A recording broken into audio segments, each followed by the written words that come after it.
Hello everyone, welcome back in Uma Devi children's academy. My dear student, आज का हमारा topic है वाक्य भेद, जो हमने कक्षा 10 की व्याकरण भाग से लिया है।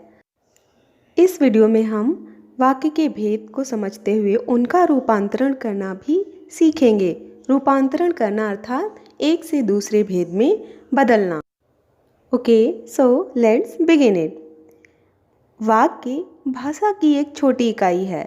सबसे छोटी इकाई वर्ण मानी जाती है। तो वर्ण के बाद शब्द और उसके बाद वाक्य भाषा की एक इकाई है, जिसके माध्यम से हम अपने भाव एक से दूसरे तक पहुंचाते हैं। तो जानते हैं व्याकरण में वाक्य के कितने भेद होते हैं। व्याकरण में वाक्यों को दो प्रकार से बांटा जाता है, एक अर्थ के आधार पर और दूसरा संरचना या रचना के आधार पर। अर्थ के आधार पर वाक्यों के 8 भेद होते हैं। विधानवाचक, निषेधवाचक, प्रश्नवाचक, विस्मयादिवाचक, आज्ञावाचक, इच्छावाचक, संकेतवाचक और संदेहवाचक। यह 8 भेद हैं अर्थ के आधार पर। चलिए अब हम देखते हैं रचना के आधार पर वाक्य कितने प्रकार के होते हैं। रचना या बनावट के आधार पर वाक्य के 3 भेद होते हैं, सरल वाक्य, संयुक्त वाक्य और मिश्र वाक्य।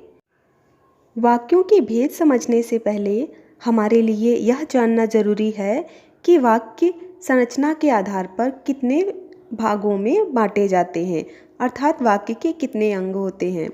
तो वाक्य के संरचना के आधार पर 2 भाग होते हैं, या फिर इन्हें 2 भागों में विभाजित किया जाता है, एक उद्देश्य और दूसरा विधेय।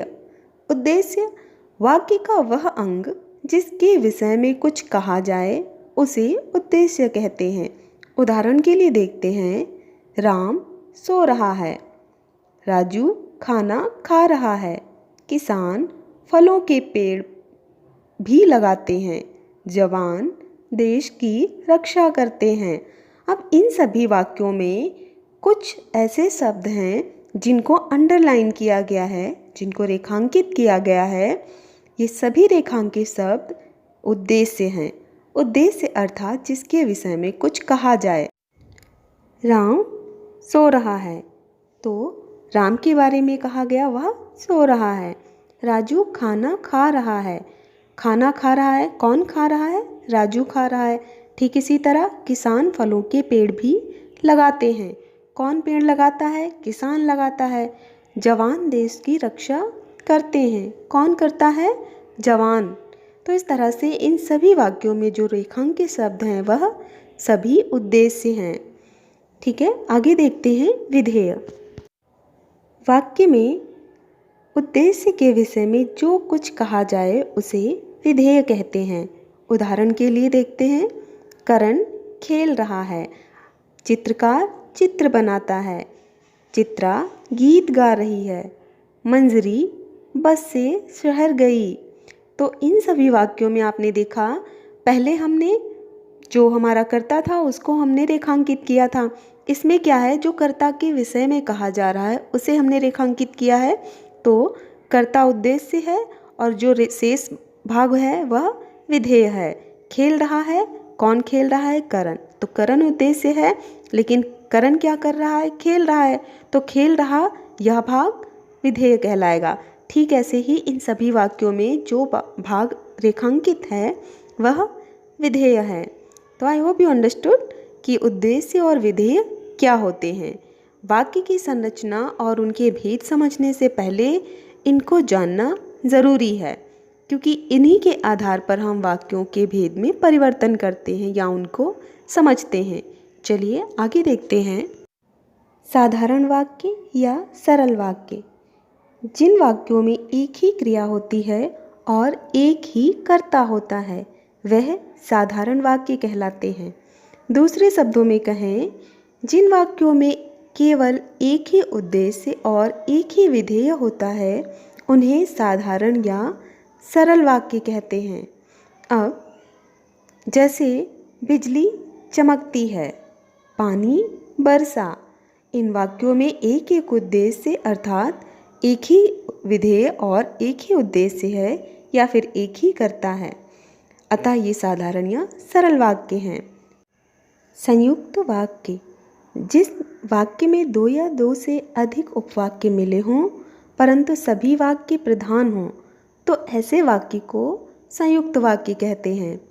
दूसरे शब्दों में कहें, जिन वाक्यों में दो या दो से अधिक सरल वाक्य योजक और, एवं, तथा, या, अथवा, इसलिए, अथवा, अतः, फिर भी, तो, नहीं, तो, किंतु, परंतु, लेकिन, पर आदि से जुड़े हों उन्हें संयुक्त वाक्य कहते हैं। योजक हम जिन्हें समुच्चय बोधक कहते हैं। संयुक्त वाक्य में समुच्चय बोधक शब्दों का प्रयोग होता है। जैसे वह सुबह गया और शाम को लौट आया। उसने बहुत परिश्रम किया किंतु सफलता नहीं मिली। दोनों ही वाक्यों में संयोजक अर्थात समुच्चय बोधक हैं। पहले वाक्य में और दूसरे वाक्य में किंतु। तो संयुक्त वाक्य उस वाक्य समूह को कहते हैं जिसमें दो या दो से अधिक सरल वाक्य अथवा मिश्र वाक्य अव्यय द्वारा जुड़े हों। मिश्र वाक्य, जिस वाक्य में एक मुख्य उपवाक्य हो और अन्य उपवाक्य उस पर आश्रित हों उसे मिश्र वाक्य कहते हैं। मिश्र वाक्य के उपवाक्य की जैसा, तैसा, जो, वह, जब, तब, क्योंकि आदि व्यधिकरण योजकों से जुड़े रहते हैं। तो उदाहरण के लिए देखते हैं, जैसे ही शाम हुई बिजली चली गई। तो बिजली चली गई यहाँ पे एक मुख्य उपवाक्य है, प्रधान उपवाक्य है, और जैसे ही शाम हुई ये आश्रित उपवाक्य है। आश्रित उपवाक्य प्रायः किसी योजक शब्द से प्रारंभ होते हैं। जैसे ही शाम हुई, फिर जब नई कक्षा में दाखिला होगा तब हम पढ़ेंगे। तो हम पढ़ेंगे यह यहाँ पर प्रधान उपवाक्य है। जब नई कक्षा में दाखिला होगा यह यहाँ पर आश्रित उपवाक्य है। अगला, जब राम आया तो श्याम चला गया। तो श्याम चला गया प्रधान उपवाक्य है। जब राम आया तो यहाँ पर यह आश्रित उपवाक्य है। उस लड़के को बुलाओ जिसने काले जूते पहने हैं। तो जिसने काले जूते पहने हैं आश्रित उपवाक्य है और पहला प्रधान उपवाक्य। जब आंधी आई तो धूल उड़ने लगी। धूल उड़ने लगी प्रधान उपवाक्य है और शेष आश्रित उपवाक्य है। ठीक है, तो आश्रित उपवाक्य में एक प्रधान उपवाक्य होता है और शेष उस पर आश्रित उपवाक्य होते हैं। मिश्रित वाक्य में आश्रित उपवाक्यों के तीन प्रकार संभव हैं: संज्ञा उपवाक्य, विशेषण उपवाक्य और क्रिया विशेषण उपवाक्य। संज्ञा उपवाक्य क्या होते हैं? जो उपवाक्य वाक्य में संज्ञा का काम करते हैं वे संज्ञा उपवाक्य कहलाते हैं। संज्ञा उपवाक्य से पहले प्रायः की का प्रयोग होता है, अर्थात जिन उपवाक्यों की शुरुआत की से होती है वह संज्ञा उपवाक्य होते हैं। जैसे, मैं चाहता हूँ कि तुम डॉक्टर बनो। राम को विश्वास है कि श्याम होली पर ज़रूर आएगा। तो इस तरह से जिन उपवाक्यों की शुरुआत की से हो रही है वे संज्ञा उपवाक्य हैं। ऐसा लगता है कि महंगाई कम नहीं होगी।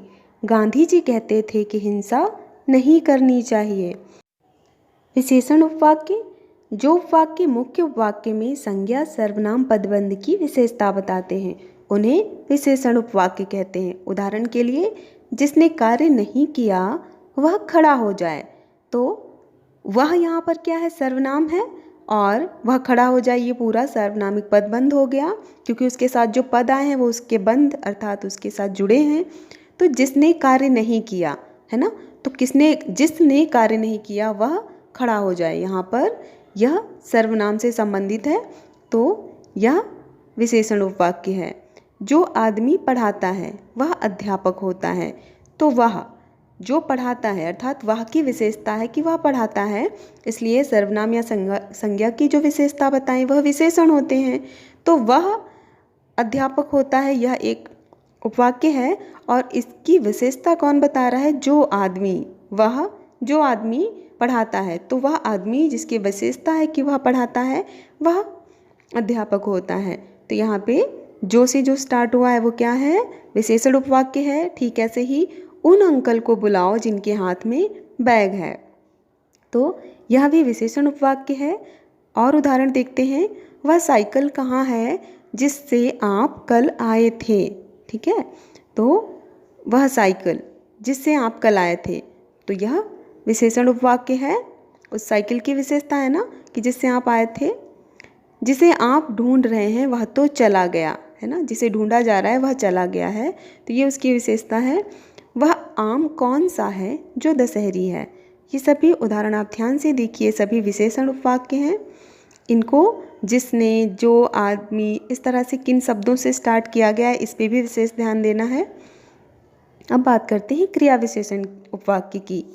जिन उपवाक्यों द्वारा मुख्य उपवाक्यों में क्रिया की विशेषता बताई जाती है उन्हें क्रिया विशेषण उपवाक्य कहते हैं। क्रिया विशेषण उपवाक्य किसी काल, स्थान, रीति, परिमाण, कार्यकरण आदि का बोध कराते हैं। अर्थात जैसे कि आपने क्रिया विशेषण में पढ़ा भी होगा, इसके 4 भेद होते हैं। ये रीति कार्य करने का तरीका बताती है, उसका काल, उसका स्थान या फिर उसकी मात्रा बताती है। इसी के आधार पर क्रिया विशेषण उपवाक्यों की भी रचना होती है। इन उपवाक्यों में जहाँ, जैसा, जब, ज्यों, त्यों आदि समुच्चय बोधक अव्यय भी प्रयुक्त होते हैं। उदाहरण के लिए देखते हैं, जब राम आया तो बारिश हो रही थी। यह कालवाची है, अर्थात जब राम आया उस समय बारिश हो रही थी, तो इसमें समय बताया जा रहा है। यदि वह पढ़ लेता तो अवश्य अच्छा इंसान बनता। इसमें कार्य का कारण, अर्थात उसके कार्य का कारण है। यदि वह पढ़ा होता तो पढ़ने के कारण वह अच्छा इंसान बन जाता। जहाँ जहाँ प्रधानमंत्री गए वहाँ उनका भव्य स्वागत हुआ। स्थान बता रहा है ना, जिस स्थान पर वह गए वहाँ उनका स्वागत हुआ, तो स्थानवाची है। जहाँ तुम रहते हो वहीं मैं रहता था, यह रीतिवाचक है। जैसा अध्यापक ने बताया बच्चों ने वैसा काम किया। वैसे जहाँ तुम रहते हो वहीं मैं रहता था, यह स्थानवाचक भी है। रीतिवाचक नहीं, इसे स्थानवाचक होना चाहिए। जैसा अध्यापक ने बताया बच्चों ने वैसा काम किया, यह रीतिवाचक है। सो आई होप कि आपको रचना के आधार पर वाक्यों के तीनों भेद, सरल वाक्य, संयुक्त वाक्य और मिश्र वाक्य समझ आ गए होंगे। अब हम इनका रूपांतरण करना सीखते हैं, कैसे इनका हम एक से दूसरे भेद में परिवर्तन करते हैं। So let's begin it. सबसे पहले हम सीखेंगे रचना के आधार पर सरल वाक्य का रूपांतरण, कि हम सरल वाक्य को संयुक्त वाक्य में बदलना सीखेंगे। इसके कुछ उदाहरण हम देखेंगे। सरल वाक्य, राधा नाचती गाती है, एक ही उद्देश्य है और एक ही विधेय है। संयुक्त वाक्य, राधा नाचती और गाती है। ठीक है, इसमें देखिए और शब्द जो है वो समुच्चय बोधक है और 2 उपवाक्यों को जोड़ रहा है, इसीलिए यह संयुक्त वाक्य है। विशेष ध्यान रखना है, समुच्चय बोधक शब्दों का प्रयोग संयुक्त वाक्य में होता है 2 उपवाक्यों को जोड़ने के लिए। कुछ और उदाहरण देखते हैं। सरल वाक्य, अंकित की कलम छूटकर गिर गई। संयुक्त वाक्य, अंकित की कलम छूटी और गिर गई। सरल वाक्य, बादल गिरते ही मोर नाचने लगा। संयुक्त वाक्य, बादल घिरे और मोर नाचने लगा। ऐसे ही राम प्रथम आते ही खेलने लगा। राम प्रथम आया तथा खेलने लगा। सूरज के निकलते ही फूल खिल उठे। सूरज निकला और फूल खिल उठे। तो आपको इन सब में ध्यान यह रखना है कि जिस तरह से आपने सरल वाक्य को संयुक्त वाक्य में बदला है, ठीक ऐसे ही अगर आपको सरल वाक्य में संयुक्त वाक्य बदलने पड़े तो आप इसका उल्टा करेंगे। अगर आपको कहा जाए कि अभिमीत तथा दीपक खेल एवं कूद रहे हैं, तो आप इसे सरल वाक्य में कैसे बनाएंगे? अभिमीत तथा दीपक खेल कूद रहे हैं। ठीक है, हम 2 वाक्यों को उपवाक्यों के बीच में संयोजक लगाते हैं, तो 2 संज्ञाओं के बीच में नहीं, ध्यान रखना है। यहाँ पे अभिमीत तथा दीपक ये 2 संज्ञाएं हैं, इनके बीच में हम और तथा लगा सकते हैं, किंतु 2 क्रियाओं के बीच में, 2 उपवाक्यों के बीच में यदि हमने संयोजक लगाया तो वह संयुक्त हो जाएगा। पहला आपको जो उदाहरण दिया गया है, अभिमीत तथा दीपक खेल एवं कूद रहे हैं। तो यहाँ पे दो वाक्य, खेल और दूसरा कूद रहे हैं, ये दो वाक्य थे जिनको एवं से जोड़ा गया है। फिर जब हम इसे सरल बनाएंगे, अभिमीत तथा दीपक, दो संज्ञाएं हैं, यहाँ पे हम तथा और लगा सकते हैं।